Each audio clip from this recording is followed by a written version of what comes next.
ಕೊನಘಟ್ಟ ಗ್ರಾಮ ಪಂಚಾಯಿತಿ ವ್ಯಾಪ್ತಿಯ ಕೊಡಿಹಳ್ಳಿ ಗ್ರಾಮದಲ್ಲಿ ತಹಸೀಲ್ದಾರ್ ವಿಭಾ ವಿದ್ಯಾ ರಾಥೋಡ್ ಮತ್ತು ತಾಲೂಕು ಪಂಚಾಯಿತಿ ಇಒ ಮುನಿರಾಜು ಸಮ್ಮುಖದಲ್ಲಿ ವಿನೂತನ ಅಭಿಯಾನಕ್ಕೆ ಚಾಲನೆ ನೀಡಲಾಯಿತು. ಸಭೆಯಲ್ಲಿ ಪ್ರಮುಖವಾಗಿ ನೀರು, ಚರಂಡಿ, ಒತ್ತುವರಿ, ಈ ಖಾತೆ, ಕೆರೆಗಳ ಉಳಿವು, ಸ್ಮಶಾನ ಉಳಿಸಿ, ಕೃಷಿಗೆ ಸಮರ್ಪಕ ವಿದ್ಯುತ್ ಪೂರೈಕೆ ಹೀಗೆ ಮೂಲಸೌಕರ್ಯಗಳ ಬಗ್ಗೆ ಜನರು ಮನವಿ ಸಲ್ಲಿಸಿದರು. ಕೊನಘಟ್ಟ ಗ್ರಾಮದ ರಾಮಂಜಿನಪ್ಪ ಮಾತನಾಡಿ, ಊರಿನಲ್ಲಿ ಈ ಖಾತೆಗಳು ಆಗಬೇಕು. ದಲಿತರ ಸ್ಮಶಾನ ಮತ್ತು ಉಳಿಕ ಸ್ಮಶಾನಗಳು ಒತ್ತುವರಿಯಾಗಿವೆ. ಕೂಡಲೇ ಸರ್ವೆ ಮಾಡಿ ಒತ್ತುವರಿ ತೆರವು ಮಾಡಬೇಕು. ಗ್ರಾಮದಲ್ಲಿ ಸುಸಜ್ಜಿತ ಓವರ್ ಟ್ಯಾಂಕ್ ಇದ್ದರೂ ಪೈಪ್ಲೈನ್ ಸಂಪರ್ಕ ಇಲ್ಲದಂತಾಗಿದೆ. ಪೈಪ್ಲೈನ್ ಅಳವಡಿಸಿ ಕುಡಿಯುವ ನೀರಿಗೆ ವ್ಯವಸ್ಥೆ ಮಾಡಿ. ಗ್ರಾಮದ ಪಕ್ಕದಲ್ಲಿ ಫಾಕ್ಸ್ಕಾನ್ ಕಂಪನಿ ತಲೆ ಎತ್ತುತ್ತಿರುವುದರಿಂದ ಕಾರ್ಮಿಕರಿಂದ ಸೃಜನೆಯಾಗುತ್ತಿರುವ ಮಲಮೂತ್ರ ವಿಸರ್ಜನೆ ಊರಿನ ಜಮೀನುಗಳಿಗೆ ಬಿಡಲಾಗುತ್ತಿದೆ.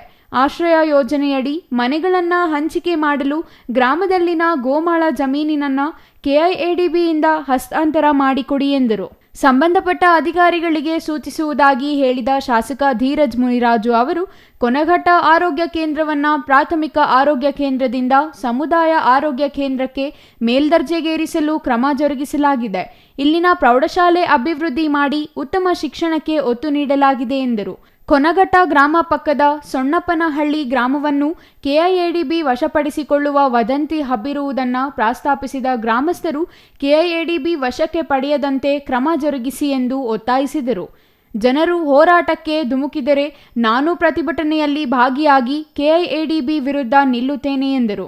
ಇಲ್ಲಿನ ಸುತ್ತಮುತ್ತಲಿನ ರೈತರ ಕೃಷಿಗೆ ಸಮರ್ಪಕ ವಿದ್ಯುತ್ ಪೂರೈಕೆ ಆಗುತ್ತಿಲ್ಲ ಎಂದು ದೂರಿದರು. ಕೆಇಬಿ ಅವರಿಗೆ ಹೇಳಿ ಸರಿಪಡಿಸಲಾಗುವುದೆಂದರು.